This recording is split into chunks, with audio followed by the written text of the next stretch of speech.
Welcome, everybody. Thanks for being here. It is um, Friday Night Comics, although, as we're fond of saying, it might not be Friday night where you are. It might be what could it be? It could be Saturday morning. It could be Friday afternoon. I don't know. So much fake news out there. It could be, who knows? It could be Tuesday afternoon. You might insist on that. And who am I to say? Anyway, we call it Friday Night Comics because we're sort of over here is Friday night. Welcome. We also call it the We Believe in Comics workshops here at the Sequential Artists Workshop. We're a 501c3 nonprofit dedicated to teaching people comics and creating comics community. You can find us at learn.sawcomics.org. Thanks everybody for being here. Summer courses, we have the online certificate program starting soon. That starts in September. I'll tell you a couple more courses coming up. Next week, we have Mike Dawson in this slot on the 26th. He's going to be doing something with memory of childhood and things like that. I'm not sure. We also have happening in the summer Monsters Remixed. It's a reading group with Ayani Cooper. She's our resident PhD in comics. So we like to have her talk about some of the things she's reading. So it's a bunch of monster comics in August, I think.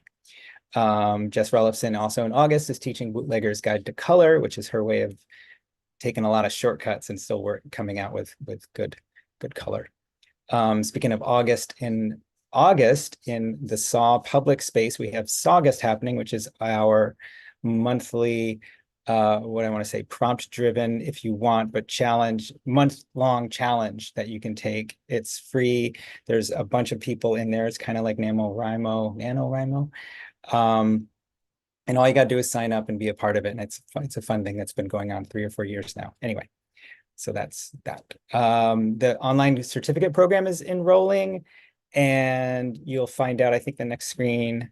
Yeah, I'm doing these weekly 1-hour discussions of them where you get 18 takeaways, all that will help you in your practice. You can find out the next one by zooming in on that QR code or whatever people do to QR codes or going to that URL, but it'll appear again. Anyway, I want to say thanks to everybody who donates and who helps with tuition and things like that. SAW and a lot of other places in Florida are taking a crazy hit this year because our governor is doing insane things like taking all the arts funding out. So your donations do matter, actually, and they help keep these workshops free for you, and they help us pay the artists and stuff like that. There's lots of ways to help. I'll put it in the chat. Thanks. And you can become a monthly member and things like that. Those are great. So let's get started. No inappropriate speech or imagery, please. No trolling, hate speech. Please keep it PG-13 and share tonight on social media. You can do hashtag Friday Night Comics. You can tag us at Comics Workshop. I'll put Susannah's handle. Is that what you call it? In the chat. You can also join us at members.sawcomics.org. And for those of you who don't know, we also put PDFs of this week's workshops online at Seesaw Comics, where you can see a lot of Saw comics, a lot of community work there. But the PDFs is your work. It's the stuff we do tonight and every other Friday night, and you'll get an upload link in the chat, and you'll see that we put these together every week, and they're super fun. So I think there's that QR code. Snap it now. So enjoy. And Susannah Hainley is here. Hello, thank you for being here and telling us about Info Comics. Thank goodness there's no math skills required. I'm going to stop sharing. That's really important to a lot of us here. Yes, me too, okay. honestly. Anyway, yeah, welcome. Thank you so much for being here. So we are excited. I've got my pen, and anyway, as I explained before, I'll just be in the chat, and I'm here to sort of help you help summarize for people who like it in the chat, and if you need me for anything, just holler. Perfect. Sounds good. Okay. So I'm just going to go ahead and share my screen because I have the presentation. Yay. Yay. Okay. So yeah, again, I'm Susannah Hainley. It's nice to meet you all. See some fellow West Coasters in the chat. People from all over, really, which is very exciting. So just a little bit about me. I'm a comics creator, design consultant, and educator based in San Francisco. I actually teach at California College of the Arts in the BFA and MFA in comics programs. And what I really like to do is kind of take an interdisciplinary approach to visual storytelling using my design background and my comics background. In terms of the types of comics that I do, I tend to gravitate towards autobio and memoir, with a focus on gender and women's health. Published a few pieces with the Washington Post, and that was kind of the lens through which I make comics. I also really like to roller skate and read, hence the illustration in the bottom right corner. The reading is going to become relevant in just a second. Okay, so infographics. I love infographics, and I just wanted to take a minute to explain what those are because they're related to infocomics. So an infographic is just a visual representation of information, data, or knowledge, so it doesn't have to be numbers based, designed to present complex information quickly and clearly, which, to be honest, I feel like could be used to describe what design and comics do in a way as well. But so this is what we're going to be focusing on today. And for this workshop, I was trying to think about the first time that I had engaged with infographics. And I think it was right after I graduated college. I was struggling to find a job because like post 2008 recession, and I got hired by this company as an intern to basically make infographics for media companies for free. So I did this Evolution of the Superhero movie, which has kind of a lot going on. Please don't judge my infographic here years ago, but like breakdown between Marvel versus DC movies, the budget versus the worldwide gross, which is all those like kind of yellow images on the or bar graphs on the cape. And so I took this, I moved to my next job where I was doing a lot of nonprofit annual reports, so some visualization there. But I landed at the New York Times, where on the advertising side at T Brand Studio. And basically what we did there is kind of look at a lot of the really cool data visualizations and interesting visual storytelling that was happening in the newsroom, and taking that kind of inspiration and using it for trying to make advertising more interesting. So this is a piece I did for Nest about how modern fires burn faster. And as you scroll down the page, the little modern chair on the left would turn red faster to show that it burned almost twice as fast as a legacy chair that's made out of like wool or something like that. So I made a lot of these, made this really complex flowchart for TIAA, et cetera, et cetera. And now in my personal life, probably the nerdiest thing that I do, this is where the reading comes back in, is I track all of my reading throughout the year. I have a spreadsheet, I use Storygraph. I don't know if anyone else has used that, and Goodreads. And I basically, at the end of the year, kind of crunch all my numbers and find out fun ways to visualize, like how much fiction versus nonfiction I read, how many graphic novels, like 50%, top moods of my books, most and least pages read is the one on the far right, and most and least books read, and kind of like what was going on around that time when I read the most pages, which is when I was kind of like on winter vacation, and the least pages, which is when I was helping my dad with surgery. So I want to take a little record scratch moment to also talk about the slight differences between infographics and data visualizations. So we're focused more on telling a story or conveying a message today. We're not worrying about data visualization, which is kind of where this comes in. There's a lot of data here. We don't have time to collect that today, and that's not really what I want us to focus on. So we're going to focus on the fun storytelling part. And I know I haven't showed comics yet, so I just wanted to show some comics related to, I had a mastectomy 2 years ago, and I learned that after the surgery I was going to be numb, which was very scary to me. And I actually found a surgeon who does sensation preserving mastectomy, which I wasn't familiar with, and it's still a very rare procedure. So as I was learning more about it, I wanted to share with other people so they can learn from my story. And so I did some more kind of heavy infographic like stuff like this, but also some lighter stuff that was just about, like this one is about how my implants feel to me. They feel like balancing on two rigid mylar balloons when I'm lying in bed on my stomach. So I would like us to do a warm up first, just to be really loose with this. And we're going to take 5 minutes, and I just want you to draw or visualize a fun fact about yourself. And we're not going to share these like we are the later ones. So if you want to share your fact in the chat so we can all get to know each other, that's fine too. You don't have to. But I am going to switch over to my iPad, and I'm going to set a timer. And we're going to start right now. All right. We love timers. Yeah.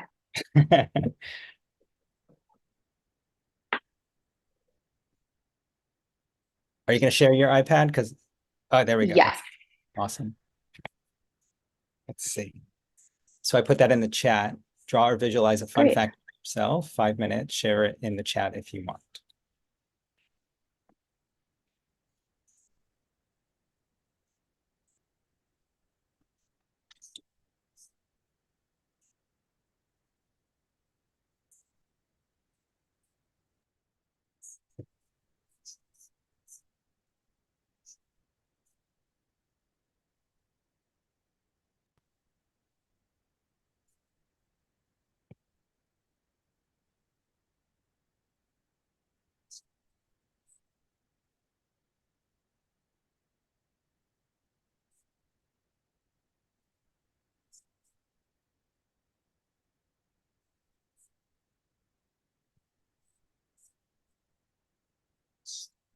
Oh.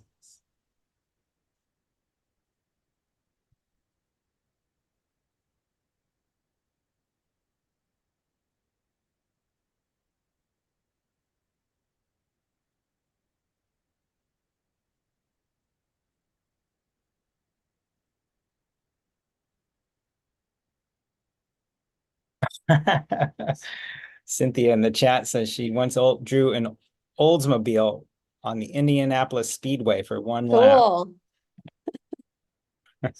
Love that. Walter used to be a police officer. Okay, Leanne, I'm posting this for you. There you go. Oh,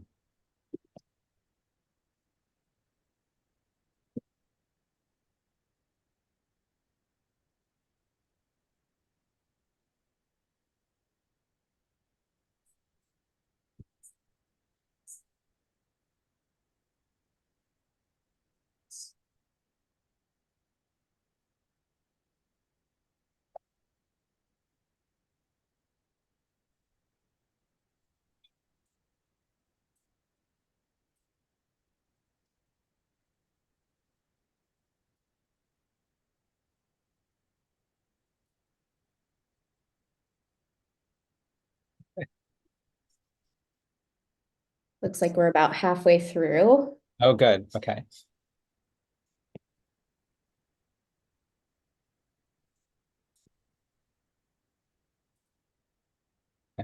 So Gail, after a 3-year battle, as of today, is now divorced. I assume that's the fun fact. Jim tracks stories of Congratulations. people who have fallen long distances and survived. Wow. Jeannie used to drive a forklift for a carpet installation company. Cool. So, I can't keep up with all these. Yeah, with all these and draw, but the chat is getting some good ones. Love it.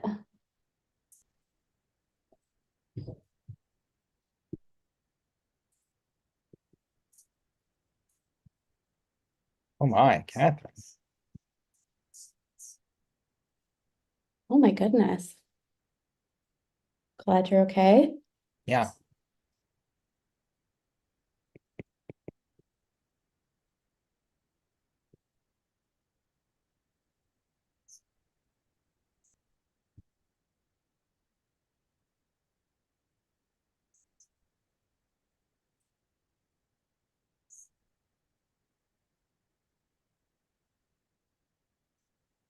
Oh, wow.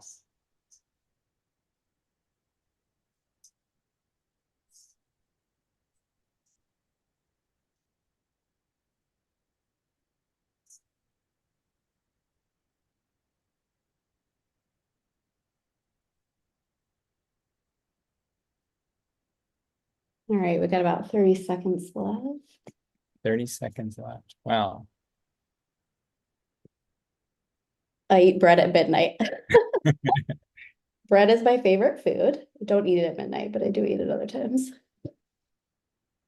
They're so good. Also, someone graduated on a 5th grade reading level and earned their doctorate last year. That's amazing.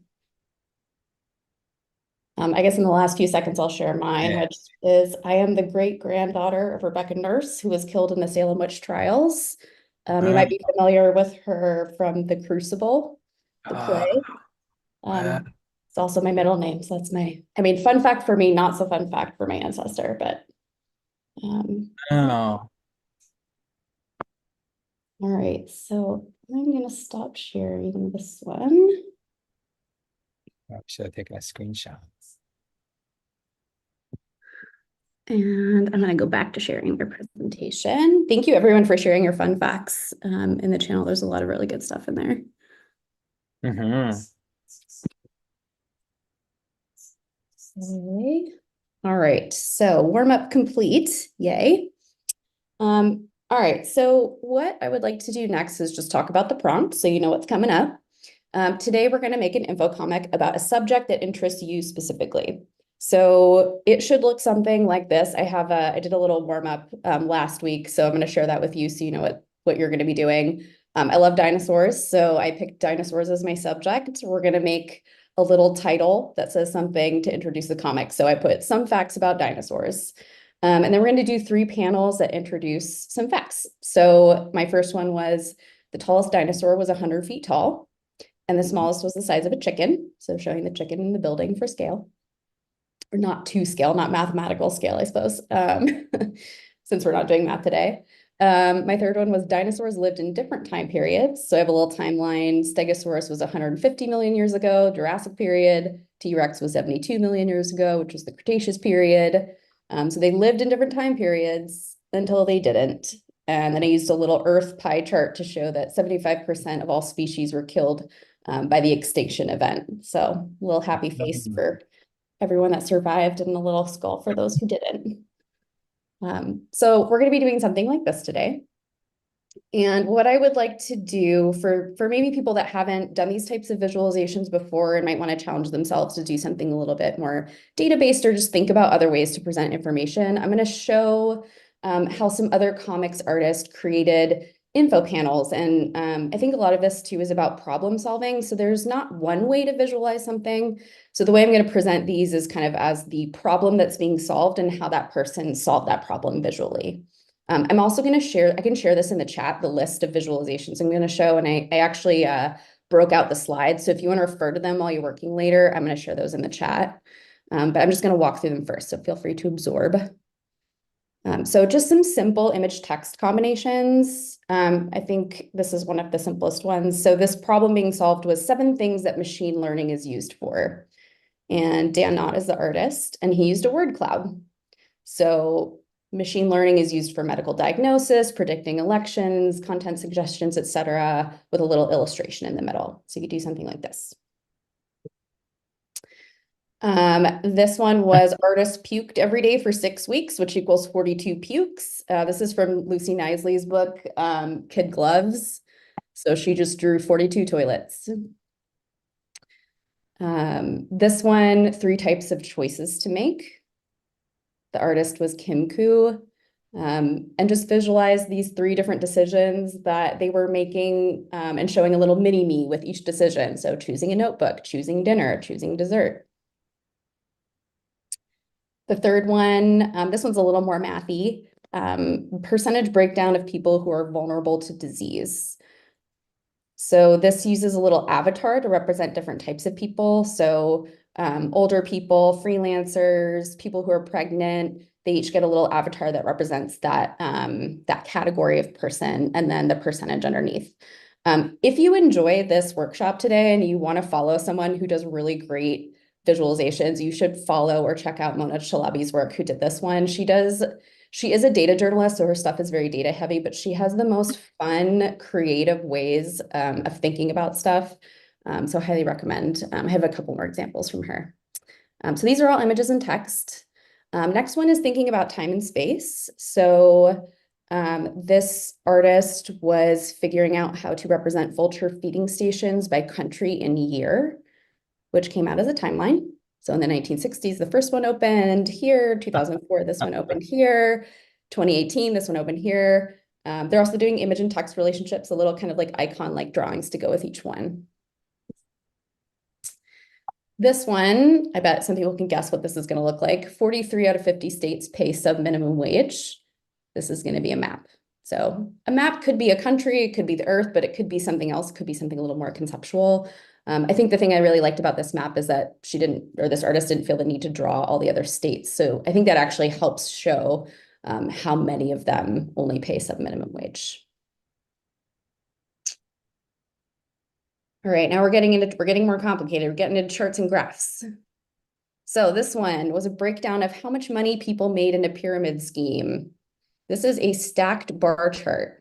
So this is just taking parts of a whole and placing them in one container. So she's doing percentages. So 64%, 35%, and 1% all add up to 100%. But you do this with any sort of number. Like if you're doing the number 10, you could break that down in a few different ways to show different relationships. Times of day that Americans eat pizza. Maybe you can guess what this is going to look like. This is Mona Shalabi, literal pizza pie chart. Also surprising that people eat pizza as a snack the most. I do eat it for breakfast, so I am one of those people. Yeah, what does that mean? It's very judgmental. Huh. And then the third one I have here, 3 types of apps on a phone. We have Maritza Petrinos did one, it's a Venn diagram. So startups that will fail on the left, mega corporations on the right. In the middle, where they overlap, are going to be startups that will be bought by mega corporations.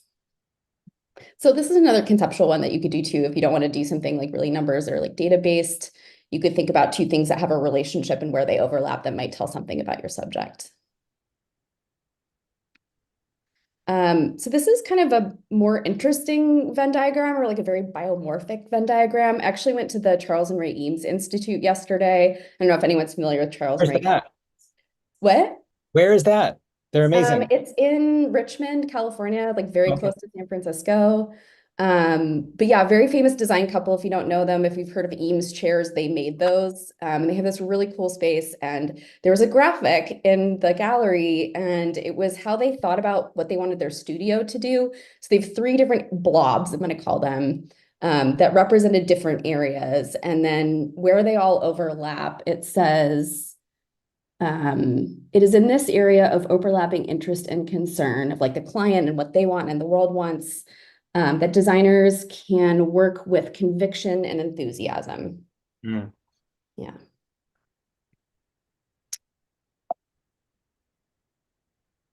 Okay, this is going to be our last one. More charts and graphs. So this first one, well, I won't give it away. Breeds used by service dog organizations is a bar chart. So for a bar chart, you're going to have something on the x-axis and something on the y-axis. So on the y vertical axis, we have the amount of organizations. So I guess the most organizations use Labrador Retrievers. And then on the x-axis, we have the actual breed. So lots of labs and golden retrievers, fewer German shepherds than I would have thought. Mm. This one, total minimum wage job salaries versus Wall Street bonuses. Right. This is Maddie Lubchansky. So I think a lot of people would probably associate minimum wage with maybe fast food, which is being used here. So the smaller pile is all the total minimum wage, which is 14 billion represented by fast food. And then we have all the stacks of money that are representing the Wall Street bonuses. Bonuses. So the one on the left is using more of like a traditional representation of a bar chart with some little illustrations on top. And this one is definitely more, I think visually playful. Last one, mandatory paid vacation days by country. Our friend Mona again, using like little vacation imagery, like the little umbrellas or the country, and then the length of the towel and the person equals the number of days that they have.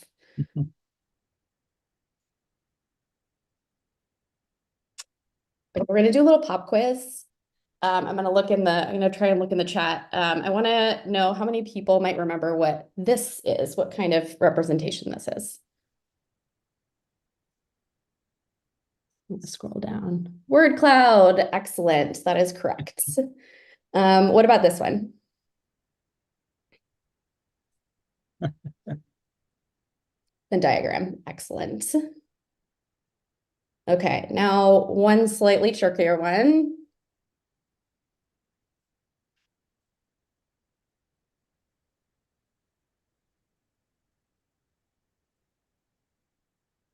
Yeah. Close. Everyone's very close.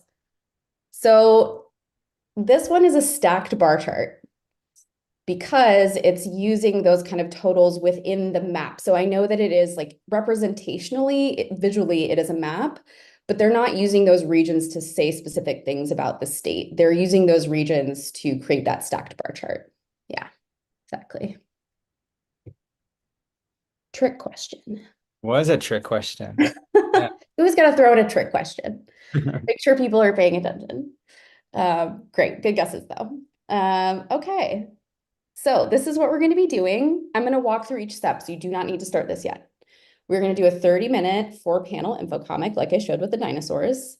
The first thing we're going to do is you're going to pick a subject, so something that interests you. Then you're going to look up 3 facts about your subject or write a list of things you know about that subject or a combination of those two. In the first panel, you're going to introduce the subject, and then in the next 3 panels, you're going to visualize whatever information or facts or data that you have. Everyone ready? Hopefully, yes. Yeah. Great. Cool. Putting that All in the right. chat. Let me actually just type in the 4th thing. And the next, almost there.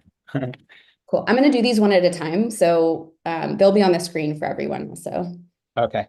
cool. Okay, we're good. You can go off if you need to. Okay. All right. So I'm going to set the timer for a minute.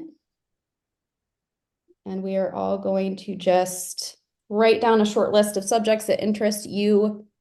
I put some of mine, well, space junk, baklava, the Olympics, and cats are some of my personal ones. I don't know what you're interested in, but I'm sure they're great.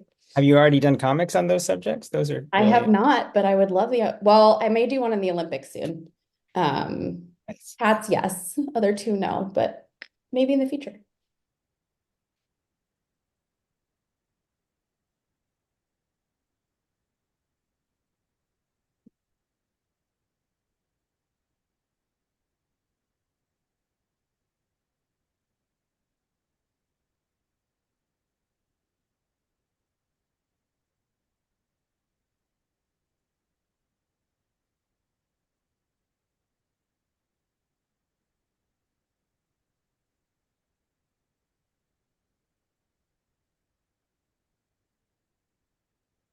Okay, I'm going to give 15 more seconds.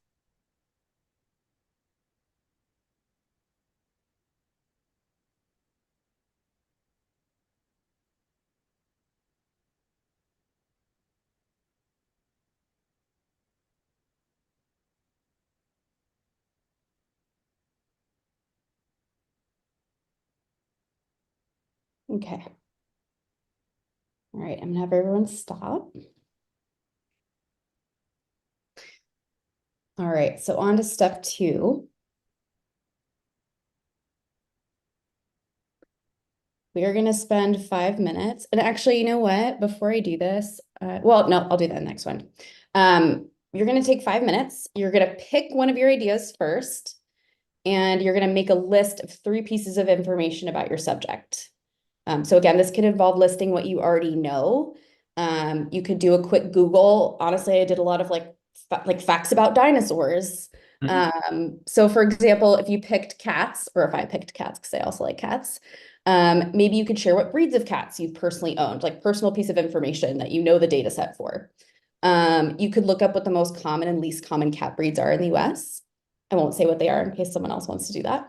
And any other facts about cats. So I Googled facts about cats and I found out that cats share 95.6% of their DNA with tigers, which could make for a cool stacked bar chart. I do also just want to caveat that we don't have time to vet the accuracy of some of the facts that you're going to find on the internet. And for today's exercise, I think that's okay. It's a valuable practice outside this workshop. Maybe go more for pages that might be like the Smithsonian or something that seems like a reputable source. But don't worry too much about that today. That's just my ethical aside. Okay. So we're going to take 5 minutes.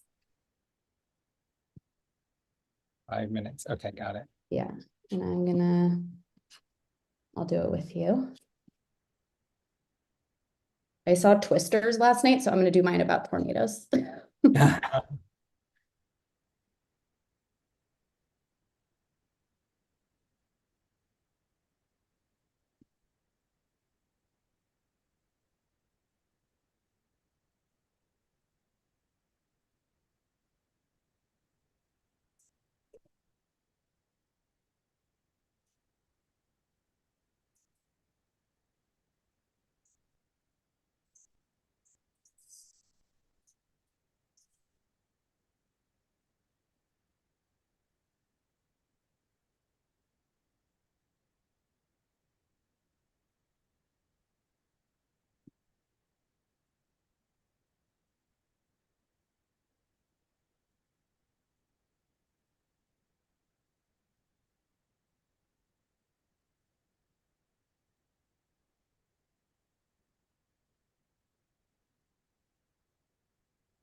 We are about halfway through the 5 minutes.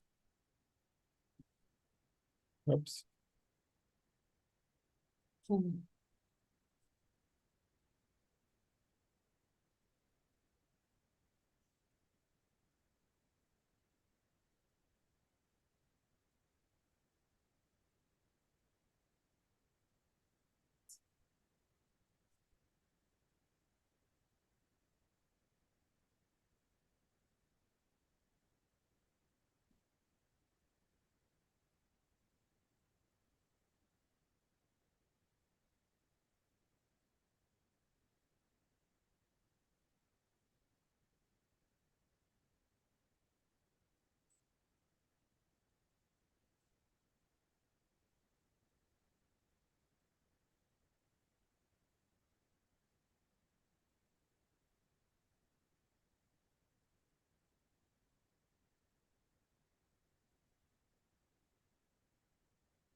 All right, about 30 seconds left. Oh my God. Not a chance.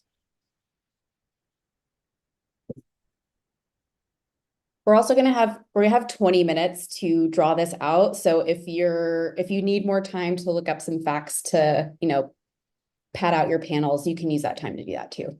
Or you can do 3 panels. It doesn't have to be 4.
Right, give a little extra time.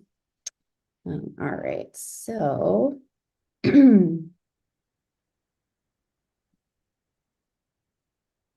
Right, so this is going to be our last. I'm going to switch over to my iPad for this one.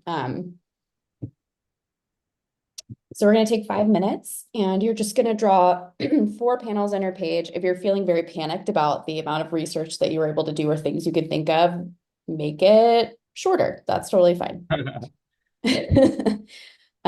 So in the first panel, I'll do this with you. In the first panel, you're going to create some sort of title for your comic. So if you did cats, like you could do something that says like some facts about cat breeds with a little cat face. So I'm going to switch over and then I'll put 5 minutes on the clock.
We're halfway through the 5.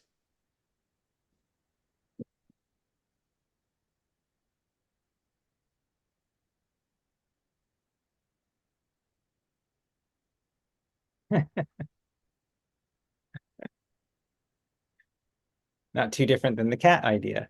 Nope.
Okay, 1 minute left.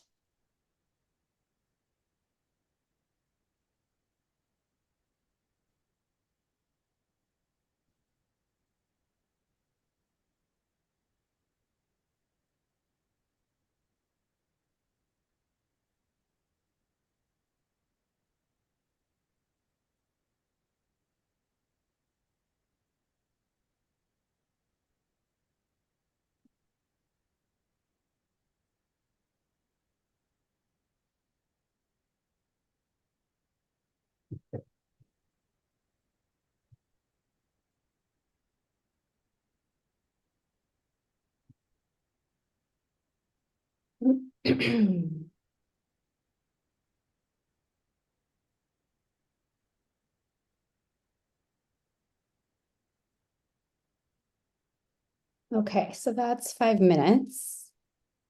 I'm going to keep sharing my iPad, and what we're going to do for the next, we're getting a little over. Let's do the next 20 minutes. And this is what you're going to do. In the next 3 panels, visualize the facts that you found, or next 2 panels, if you chose 3 or whatever it is. Try to think about one of the examples that I shared earlier. I'm going to share, so here's the list. You need to refer back to it. And then if you click on that link, that'll take you to, I just did the panels that showed the examples. If you need I feel like I always need a visual aid. I'm like, cool, I forgot everything that you just told me. So there is your visual aid if you'd like it. Thanks. All right, time on the clock.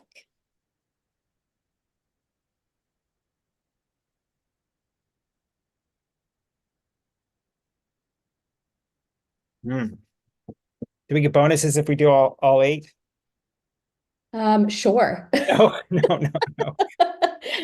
Be a very busy. Very busy.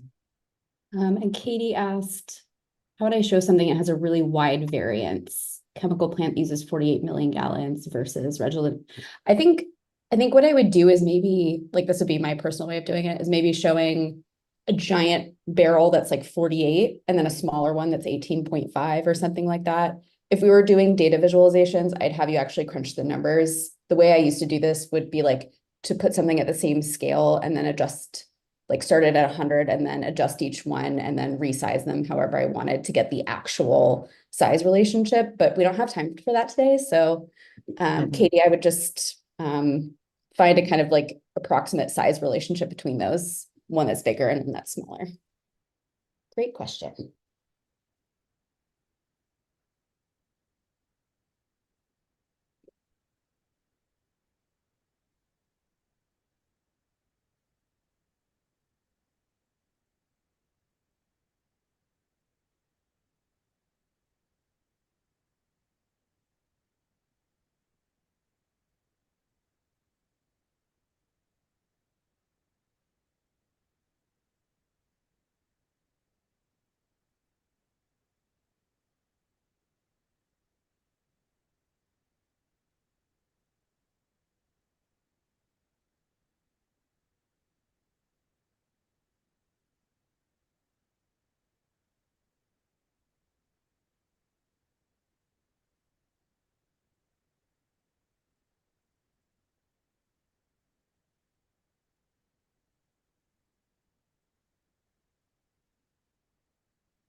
Sarah said in the chat that in 2001 pizza got delivered to space, which I feel like I need more information. That's awesome. If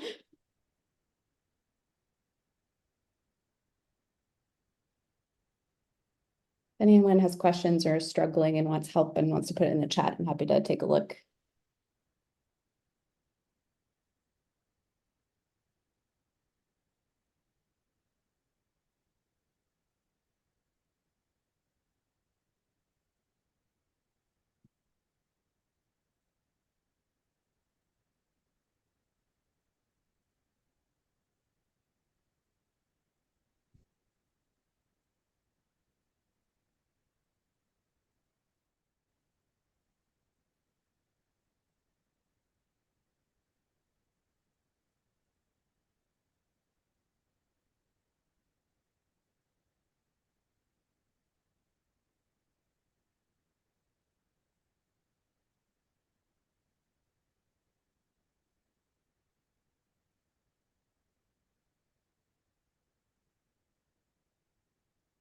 Okay, we got more information via a supply rocket eaten by astronaut Yuri Yusachov. Awesome.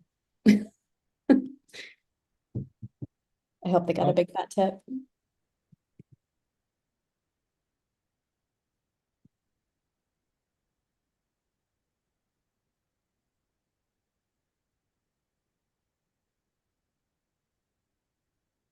And I think an astronaut also got in trouble for stuffing a sandwich into his spacesuit. Or am I just remembering that from that movie? That's so sad. Well, weight matters. When you bring a sandwich, you can throw the whole thing off.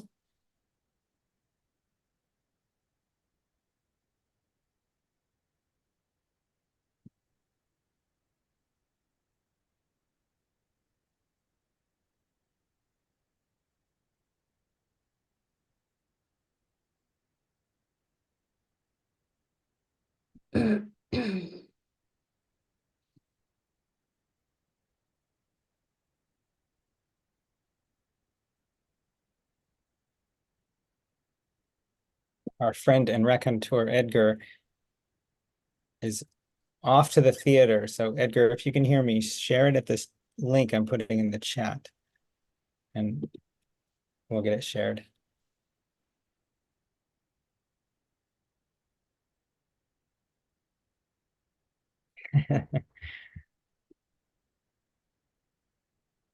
I'll put that for everybody actually.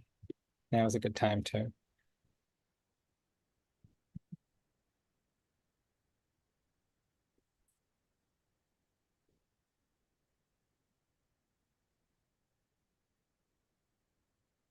We're 11 minutes through the 20. So a little bit over 10 minutes through, or a little bit over halfway through. I think Edgar's in the subway. I don't know if anyone's watching.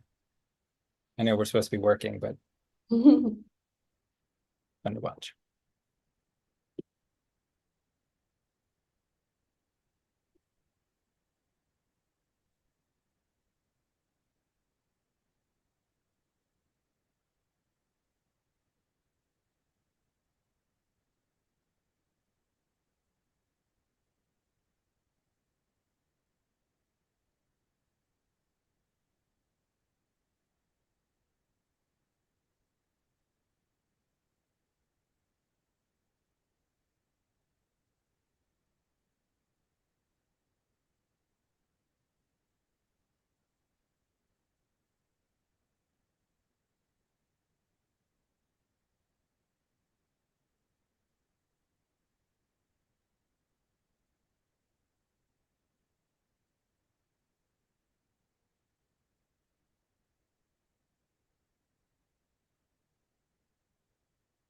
Let's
How much time do we have, Susanna?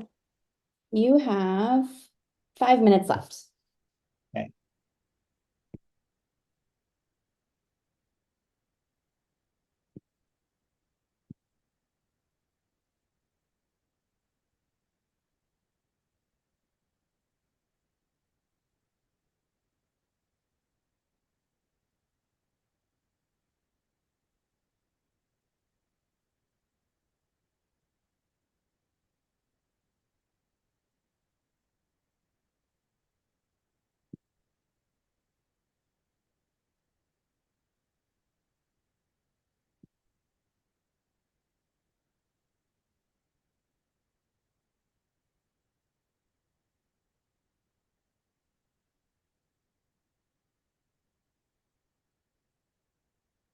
Oh, I forgot that about tornadoes spinning.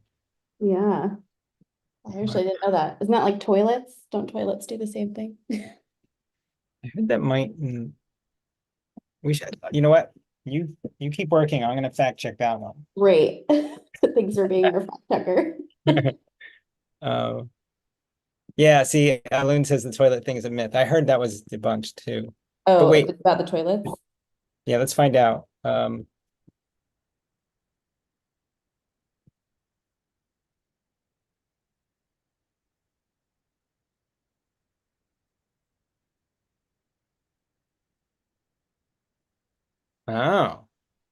according to the Library of Congress website, presumably, okay.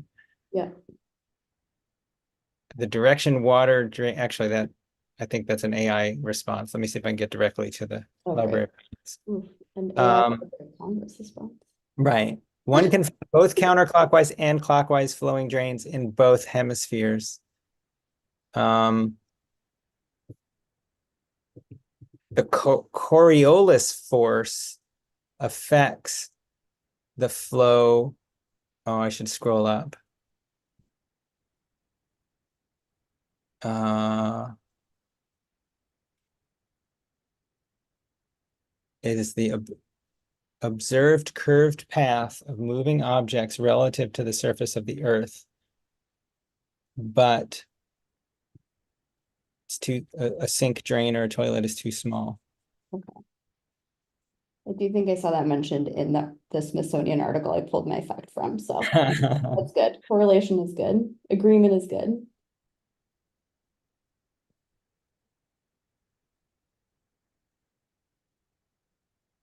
Oh, wow. The force that causes this Coriolis force that causes hurricanes and tornadoes to spin one way above the equator and below actually pulls those things away from the equator. So those things aren't Huh. observed at the equator, but merely 5 degrees up they are because that force actually pulls them upwards. Wow, that's interesting. Interesting. A different info comic for a different time. Yeah, definitely. Sorry to. Love it.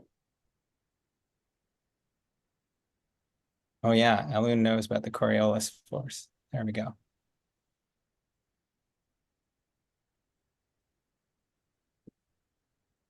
Okay, we got a minute and a half left, so All right. hopefully you got down some ideas. Definitely have too many arrows in this panel. That's something I would fix. It's just like too much going on. Too much. 2% of tornadoes are anticyclonic. Mm-hmm.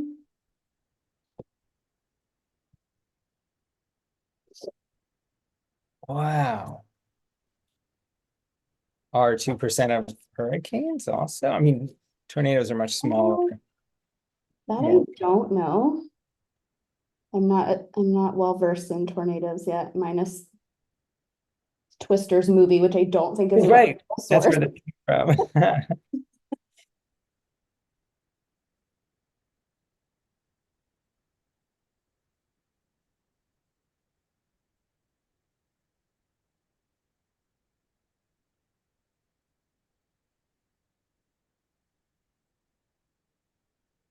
Okay.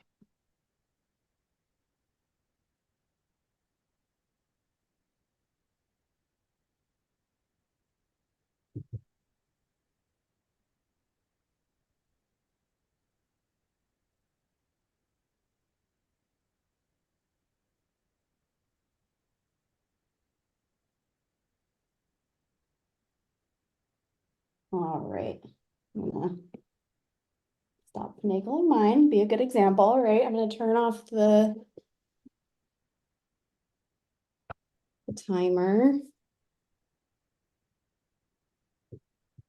So I actually didn't do very much database stuff. I did a lot of word and image, and a little graphic with like a 1 out of 6, which I think is my most data-based, although there's some numbers in the other ones. I'm gonna stop sharing those so other people can share. Sure. Should we take some? And so, Suzanne, I'm going to ask you to raise your Zoom hand again. We'll try that really Yes. fast. But like last time, it will probably lower it. So, yeah, if you're ready, we'll take a look at some. I want to remind people we probably won't get to everybody because got a hard stop at 90 minutes, so we've got enough time to get a few of you up. But I'm going to put all the sharing options in the chat right now. I'd love to see you on social media or in our PDF or anything. So we'll go to Kate, Allison, Laura, Kathy, and then see how it goes after that. So Kate, we'll start with you. Here we go. Hi. This is amazing, and it's something I'm kind of interested in, but I didn't really do the assignment exactly because I've been working on something related called Lies About Owls, which is like basically like a twisted infographic, and I just did more stuff. Cool. Lies about lies about owls, which is I have other stuff. Anyway, here is sort of unsuccessful owl crossing its feathers behind its back. Anyway, I did follow in that I researched what the Owl Center has like misconceptions about owls. For instance, owls are wise, right? So you have an owl with, and then I countered it with the fact that they are actually a teleprompter. Awesome.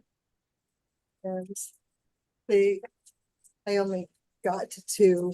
Another misconception listed on the Owls International website is that owls deliver letters from sorcery schools. The fact is owls deliver pellets made of skin and bones. That's it. That was amazing. I love that. Also just a fun example too of like the ways you could be playful, and the fun part of like making comics is being a little tongue in cheek and a little absurd. That was really great. Thanks. I love the tornado though. The tree thing. Thanks, Kate. We'll go to Allison next. Here we go. Can I share, please, Tom? Oh yeah, hang on a second, Allison. Let's see. There you go. You should have that option now. All right. Oh, share. Oh, there we go. Okay. So I did, let's see if I can get this bigger. Historical knitting styles. And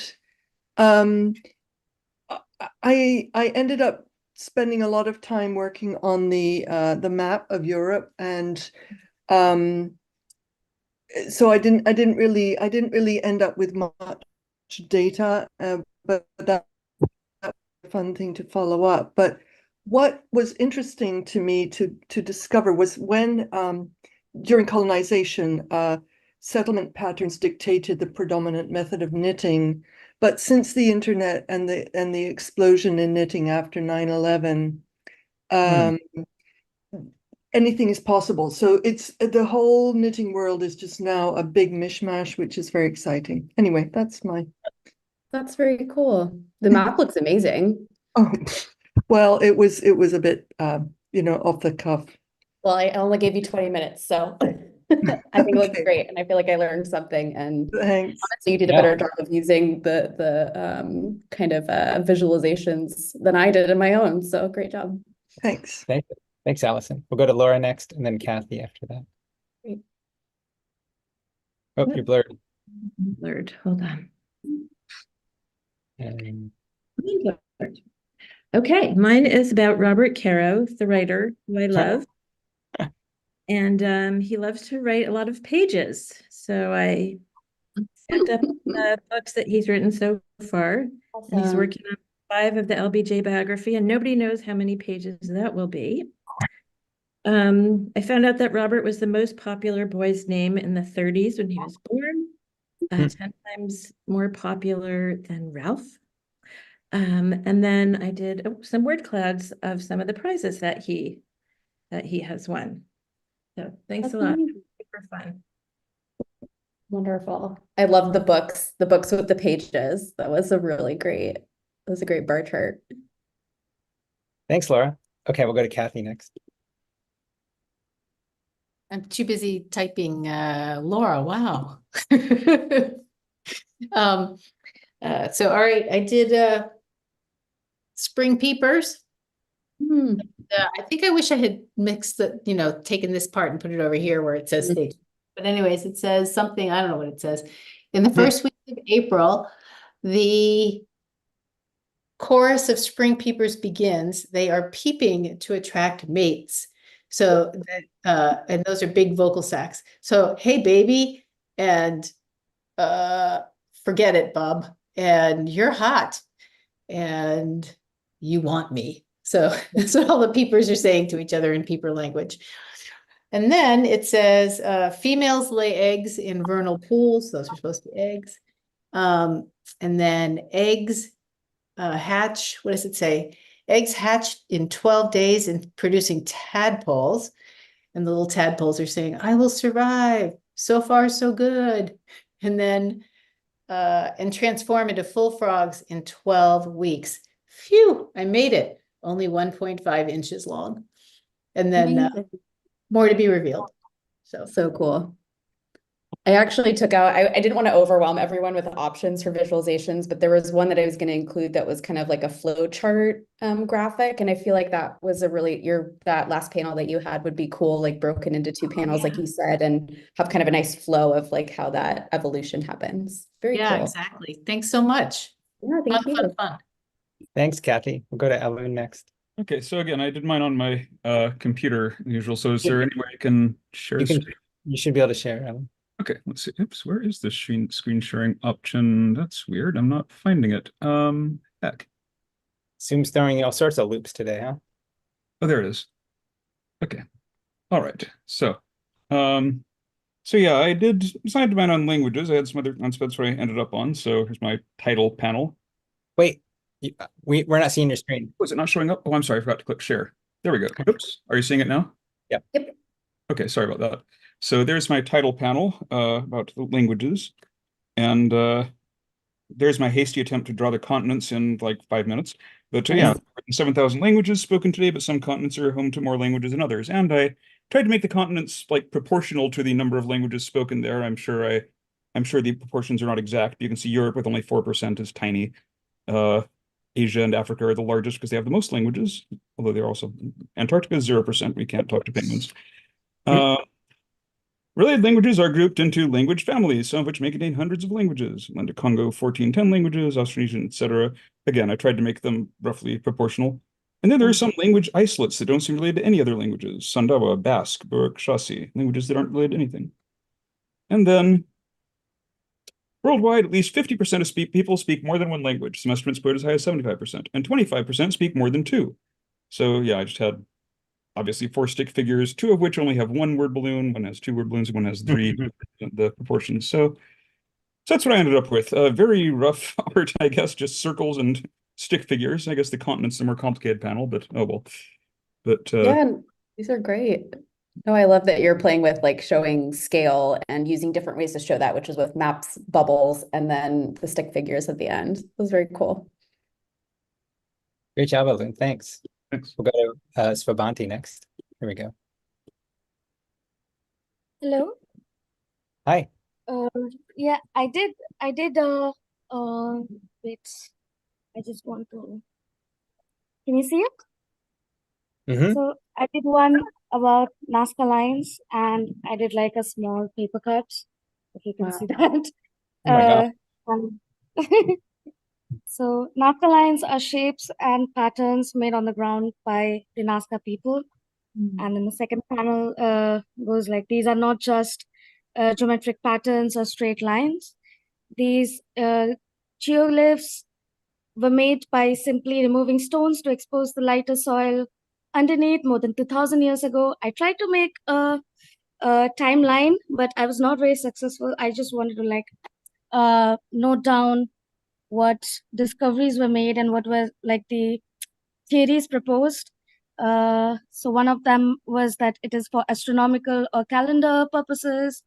And then there was some pottery that was discovered on the sites of Nazca lines, and that proposed some other theories about how it could have been um, irrigation channels or aliens or ritualistic precision. Nazca lines still remain a mystery. Thank you. Amazing. That paper cutout is beautiful, first of all. Did you do that on the call in the workshop? That's so cool.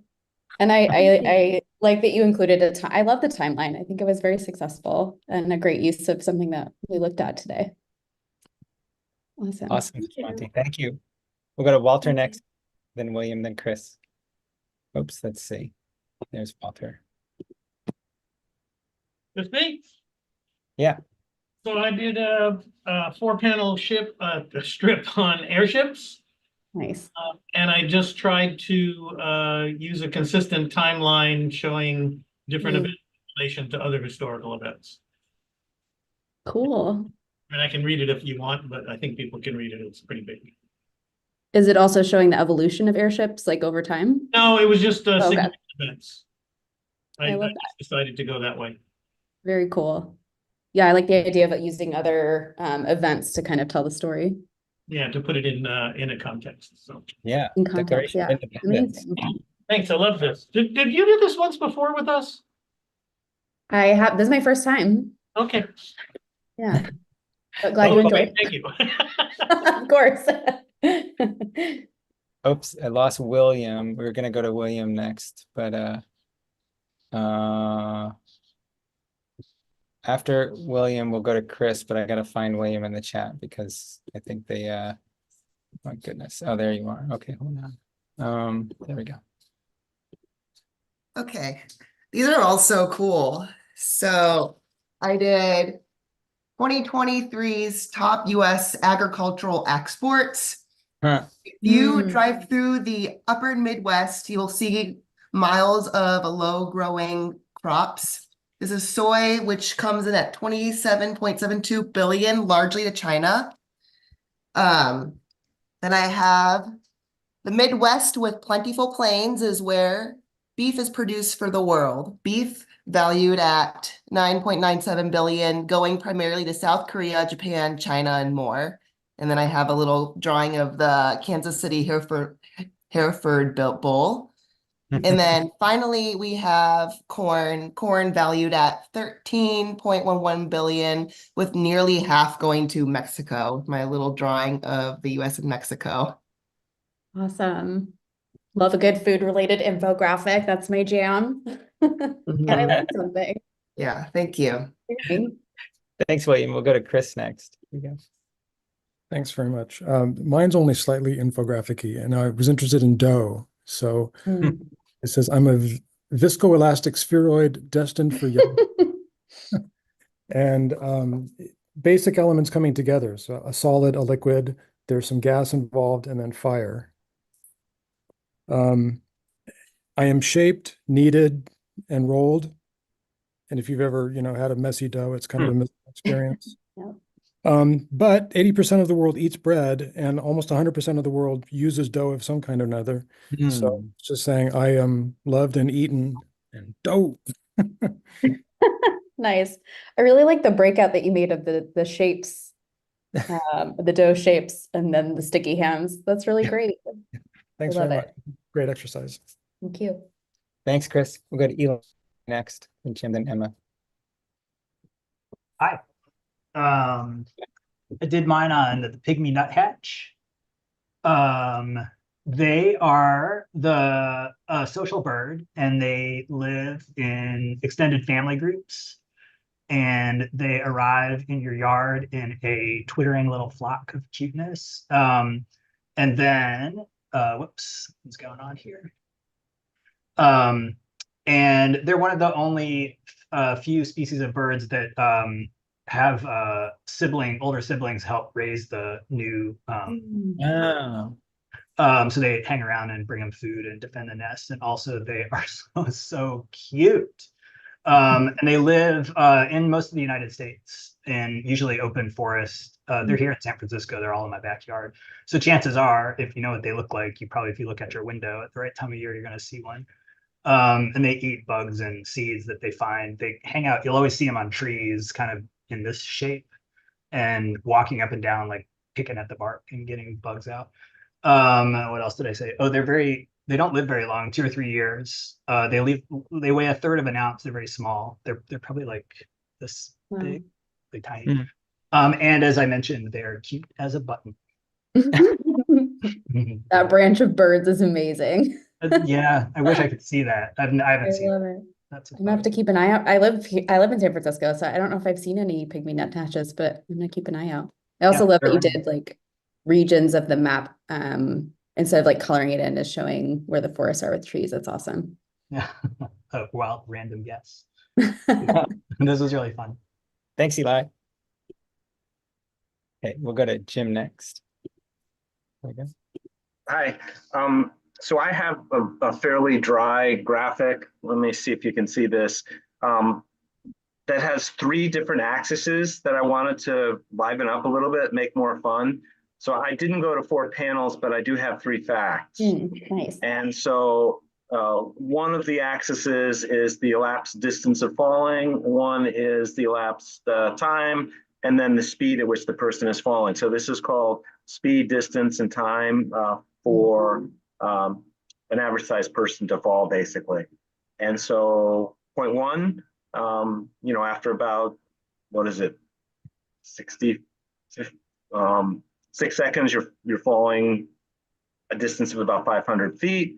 At that point, you're going about 95 miles per hour. And by the time you've gone 1,500 feet, you're going 120 miles per hour. And the good news is that you're not going to go any faster. You've reached terminal velocity. Of course, you are going 120 miles per hour, but anyway, so I wanted to liven this up, but it's got an awful lot of text on it. I just couldn't really figure out how to, that breaking it up into 4 parts would be any better. So anyway, that's where I ended up. That's amazing. One idea, so I was playing around with this idea, but was like looking at other things that are similar speeds. So like tornadoes go 300 miles per hour. And then I was like, okay, what's a cheetah? What's a human? So like maybe making some comparisons or something like that. But great use of the line graph, which I didn't cover. I took that out too, not to overwhelm people. So thank you for bringing that to the table. Awesome, Jim. Thanks. We'll go to Emma next, and then Anastasia, and then Richie. There you go. Hi. So, okay. I created an infocomic about the topic I wanted to learn more about, which is heat pumps. Nice. So a lot of research, and then I had to quickly draw everything. So facts about heat pumps.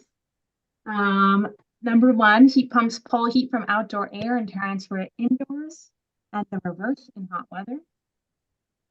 Heat pumps can be a more eco-friendly option than oil, wood, or gas furnaces, which make pollution that overheats the planet. The first heat pump was created in 1856, used to dry salt in salt marshes in Austria. And cold climate heat pumps can run to 5 degrees Fahrenheit or -15 Celsius outdoor air temperature and still work. Amazing. So this is a lot of fun. I loved doing this. Thank you. Oh yeah, thanks for sharing. I feel like I'm learning so much. My dad's been talking about installing a heat pump, and now I actually feel like I understand how it works. Awesome, Emma. Thank you. Okay, we'll go to Anastasia. There we go. Hi, everyone. I'll try to figure out how to share screen. Should be able to do that. Start broadcast. Is that what I want to do? I think so, if you're on an iPad. Yeah, let's see. And then And then you have to go to that application that you want to share. Okay, thank you. Okay, and so if I do this, can you see my screen now? Yep. Yeah, okay, great, awesome. So my facts are about jewelry. One is that the word jewel comes from the French joule, which means toy. There's enough platinum in the whole world to fill an average living room, which is very little. And that's like a tiny room on the bottom there, compared to what is supposed to be the globe. And then the last fact is all the gold on Earth came from a meteor shower, which happened 4.5 billion years ago. Whoa. That is so cool. Isn't that so cool? Yeah. You're all of it at once. So basically we're all wearing like space Yep. rocks. Yep. That is super cool. Blowing people's minds in the chat. I love it. Great tiny living room also. Thank you. This was an awesome class. Thank you very much. Thanks, Anastasia. Okay, we'll go to Richie next. All right. Oops, wait. I think I unshare. There we go. Okay, great. I'm going to share my screen. Y'all have such fun, quirky topics. Mine is a bummer. We're going to talk about poverty. So I wrote about poverty in the land of enchantment, which is New Mexico's tagline. So according to the U.S. Census Bureau, New Mexico has been among the most impoverished states in the country for decades.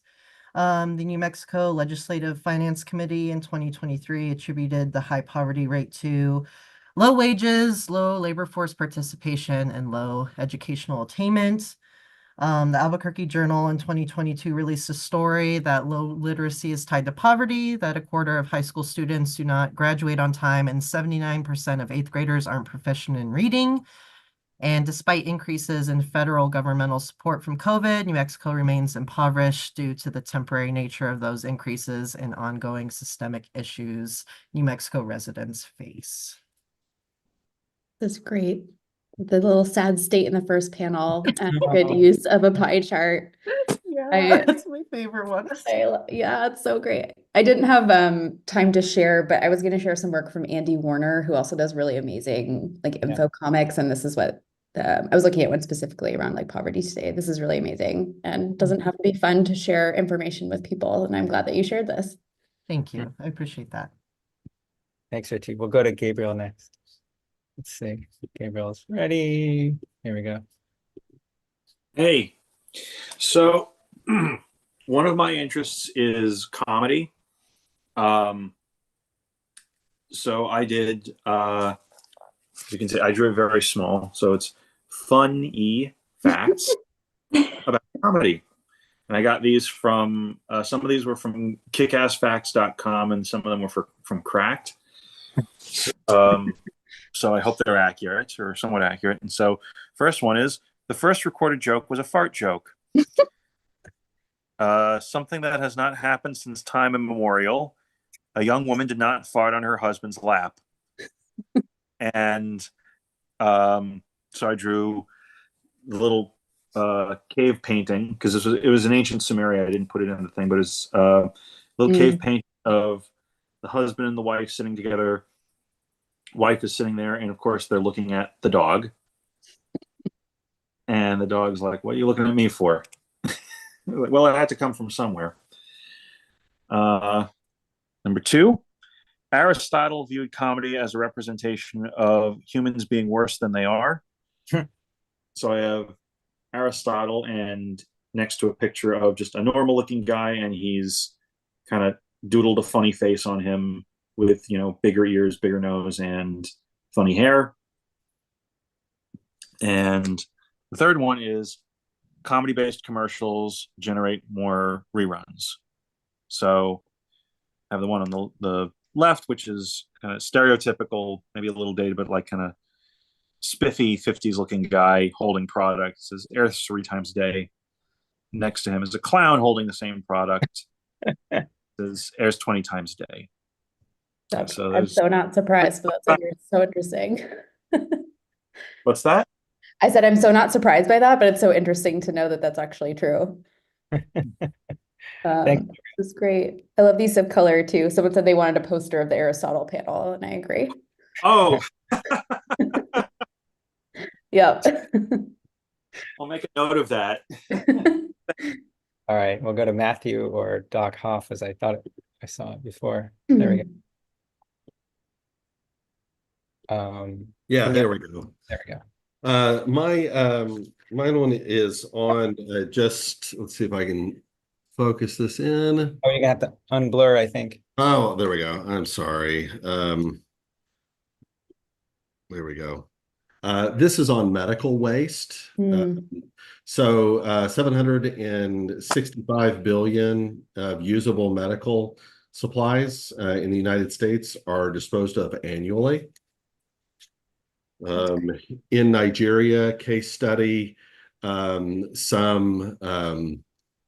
50% of cardiothoracic surgeons in Nigeria are non-practicing due to a lack of supplies and equipment by Johns Hopkins Medical School. And in a nation of over 250 million people, there's typically only 50 open heart surgeries that happen every year. And last, third panel, I'm sorry, all this is backwards, isn't it? I've got to figure out how to do that. We can see it. Okay. Out of the 600 plus healthcare systems in the United States, only 4 have a medical surplus recovery organization embedded within them. And the little caption down here of the world saying there's something unhealthy about healthcare. And so there you have it. That is great. Wow. I feel like you blew my mind 3 separate times. Thank you for sharing. That's really interesting to know. Thank you. Thank you, Matthew. We'll go to Shiva next. Susannah, are you okay to stay a minute or 2 longer? Or Yeah, that's okay. Yeah. Okay. Hello. Hello. Oh. So I was trying to figure out to choose my topic, and I saw my Totoro's doll chose, so I chose Totoro. Some facts about Totoro.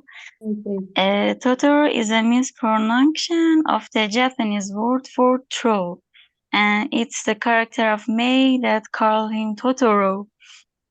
He's a spirit of the forest. I draw him in the forest that waving his hand.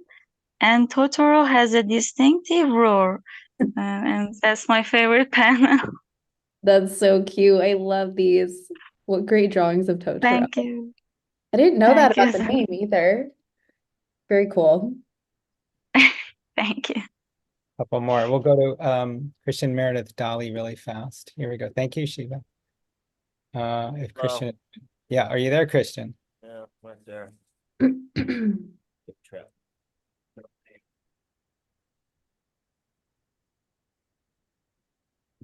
Is it an info comic? Yeah, basically, it's not an info comic. It's basically just like the guy is trying to be in his head, and the rat, and that's his, and his frat is basically like you might say it's himself. I don't know what it is. It's basically something else here. But he's basically saying, why do you put up a facade? It's filthy. Kind of ironic considering the fact that it's a rat. And I like the drawings inside the head. Oops, I think Christian froze. Yeah. Yeah. Cool. Thanks, Christian. We'll go to Love the Meredith. rat drawing. Hi, I'm not sure I even have enough light, but the thing I chose was gymnastics, which I'm interested in. I wrote down a bunch of things. I looked up some things and sorry, cancel this. I was like, I can't do this. I don't have any idea. I'm kind of new to drawing. And then I got an idea and I was so excited. Hey. So I've got one, I don't think you can see it, but there's this fact going around on the internet about how the Chinese men's gymnastics team is the most decorated in Olympic and world medals. They have 37 coming into this Olympics, and Simone Biles also has 37. So I did Simone, the whole height is one Simone, and then 5 sections of each of the 5 gymnasts from the men's team totaling up to the same height as Simone. That is such a great idea. Kind of taking like the Mona Chalabi like towels idea that we looked at and kind of like making it your own. I love it. Great idea. Thank you so much. It was really fun. Good. Thanks, everybody. Couple more. We'll do Dolly. and then Miles. Hello. Yeah, can you? Wait, I would like to share first. You can share it, Ali. We've done this before. Okay, this one. There we go. Okay, so my topic was about genes. So I started off with the fact that genes creatures from smokeless fire, and then moved on to their lifespan. They're made of fire, so they tend to live longer than humans. I tried to make it like a timeline. I don't know if it's visible or not. And then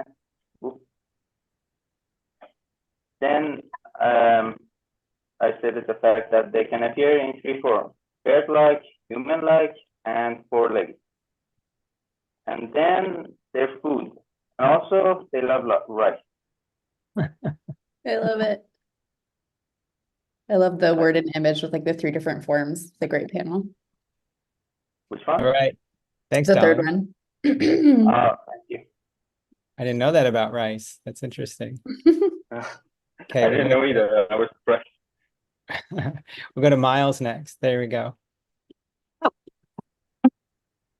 So I'm gonna go my way. I did some facts about fast fashion. A little person with it's more of a couture fashion, actually. They've got really fancy dress on. This first panel says humans have manufactured enough clothing to stretch the next approximately 6 generations, and it's full dress. And I was toying with doing duplicates for. And this one is Americans discard about 34 billion tons per year of used clothing, and that shakes out to about 82 pounds per person. And this one says only about 15% of textile waste is recycled, and then there's a little asterisk that says recycling is about half the time code for gotta read it again, shipped to the global south, where it will still end up in a landfill. Oh, wow. Yeah.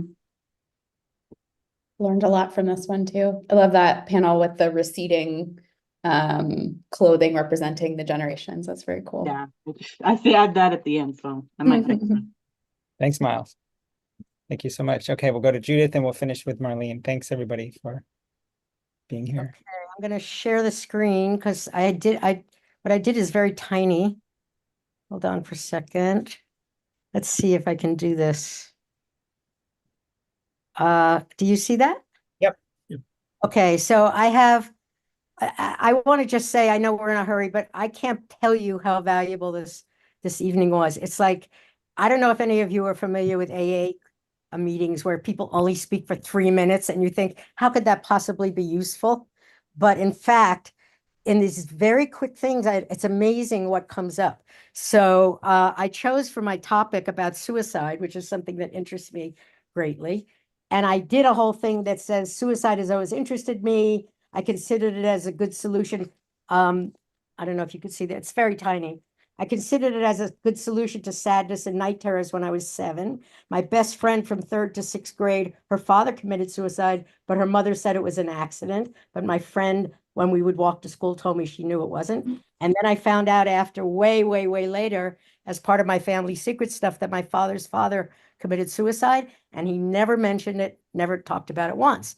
So when you talked about informational stuff, I realized that I had made this very complicated picture called categories of funerary rites. And we have cannibalism, so you see the faces eating the body, and dolmens or stone monuments, exposure to wild animals and birds of prey, buried under piles of stone, in a cave, in a house, immersion in water, and in a tree. These are things that people do in different cultures, right?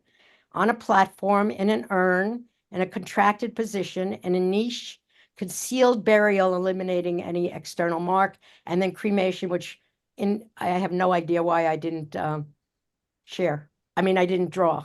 I don't know why I avoided that, but anyway. So this is very quickly, this is the page that I did of those 3 things. And as you could see, it's all crunched in and not useful for this moment. But you have just helped me solve a whole chapter in my family secrets project that I've been working on in like 20 minutes. Amazing. I'm so glad to hear Really, that. I really appreciate it. And for the person who said that they were dealing with subject matter that's a bummer, I don't consider suicide and poverty a bummer so much as the real challenge, right? That's the thing we have to learn from and then figure out what it means. So Absolutely. Sure. Thank you for sharing. Thanks, Judith. Our last one will be Marlene. Hi, Marlene. Yeah, hi, Suzanne, Hi. Susanna, and Tom. I was so touched by Judith's share, very deep and very meaningful. And thank you for being so generous. It's not easy to share those deep thoughts. So I salute you for doing that. Thank you. My name is Goatee. It is my comic name. I'm from Australia. And what I would like to talk about is something that most people are familiar with, is the impact of COVID-19, but this time on adolescents in the major cities of Australia. For those of you who don't know Australia, I don't know if you can still hear me. We can hear you. Yeah, okay. It is Sydney, Melbourne, Brisbane, and Perth. So that's on the east coast, Brisbane on the north, Perth on the west coast, and so on. Victoria, Melbourne. What I discovered through the Venn diagram is a little bit. I tried to make it basic because I'm not really that scientific. So I thought I might give you some information from my research as regards the timeline from 2020 to 2023 in Australia. Just trying to get it in line so you can see. Sorry about that. That's okay. Can you see that? Mm-hmm. Anyway, I'll explain. It might make sense to you. It's about how adolescents responded to COVID over the timeline of 2020 to 2023. For those who they both exercised in the experiment.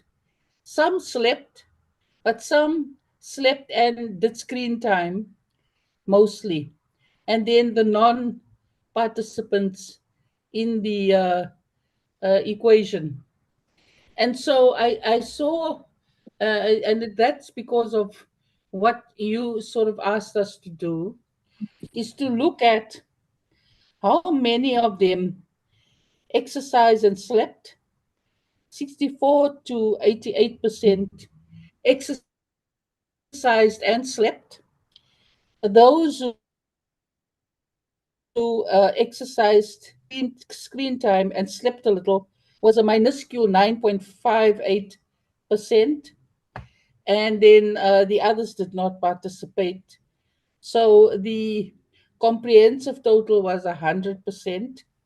And then if you see, I am cock of the hoop in the first panel, the grandma having my opinion. And this is where I have to thank you for allowing me to have my say as regards the pandemic. And the other fact was, amazingly, the impact of COVID is that we lost lives like everywhere in the world. But then there was an evacuation of people moving from the big cities to regional areas. So we lost citizens from the big cities who moved to regional areas. I thank you very much for this opportunity. It opened my eyes to a few things. Isolation for me, I'm in a nursing home, at one time was 12 weeks straight, just being confined to where you are. And it made me realize how important it is to look after yourself and deal with your life the best you can. So thank you very much. Happy spring, everyone. Thank you for sharing. This was really informative. And Yeah, also, you did math. Someone did math. I applaud that. I'm not a math person. Emphasize. I've learned about, to tell you the honest truth, Susannah, I'm not a math person, but I've learned about Venn diagrams now and how it can be valuable to visually share knowledge. Thank you. Great. I'm so glad. I'm honestly, but this is a challenging workshop, and I'm so impressed that everyone came up with so many so much great research and was able to visualize it and share it with all of us. I feel like I definitely learned a lot today. So thank you so much. Yeah, thank you, Susanna. I'm going to definitely go back to that chart that you put in the chat, or that list, and then in the charts, because I've already, like you said, I've already forgotten the 5 or 6. And also maybe I'll go scroll through the text and find the ones that you mentioned that you didn't include. You say, oh, I was almost included that type of graph or that one, but I didn't want to overwhelm you, and maybe I'll go into that at a later date. But I appreciate. If you want, I can add those back in and share a version Oh, of maybe that's not a bad idea for the people. link. Yeah. But thanks for giving us so many opportunities to share our world and and to broaden our understanding. In the chat, I don't know how much you were seeing, but so many people were saying, wow, I'm learning so much, or thank you for that information. That, and we got information about birds and medical debris and all sorts of things. And I think everybody's understanding of the world broadened quite a bit. So thank you so much for such an enlightened and enlightening workshop. I'm going to ask everyone to unmute. Do you have anything to promote? Anything you should tell us before everyone gives you a round of applause and says thank you? Anything you have coming out or anything? Anything that I have coming out usually pops up on Instagram. So if you follow me on Instagram, you will see that. Yeah. Thank you. That's in the chat. I'll put it one last time. Great. And yeah, and everyone, please unmute yourself. Thanks, Susanna, for a great workshop. Thank you so much for staying a couple minutes late. We really appreciate it. And come back again. Thank you. That was amazing. Great. Really nice. So good. Thank you, Susannah. Thank you. So nice to meet you all. Best ever. Thank you. Good night, everybody. Have a great Thank you. Have a great morning. Thank you. That was so good. I loved your Twister comic. That was so good. Thanks. It was very interesting. Thank you. Yeah, you like it. This is what I want to do. This is very inspiring. Awesome. That we all have our marching orders to keep going. Thank you.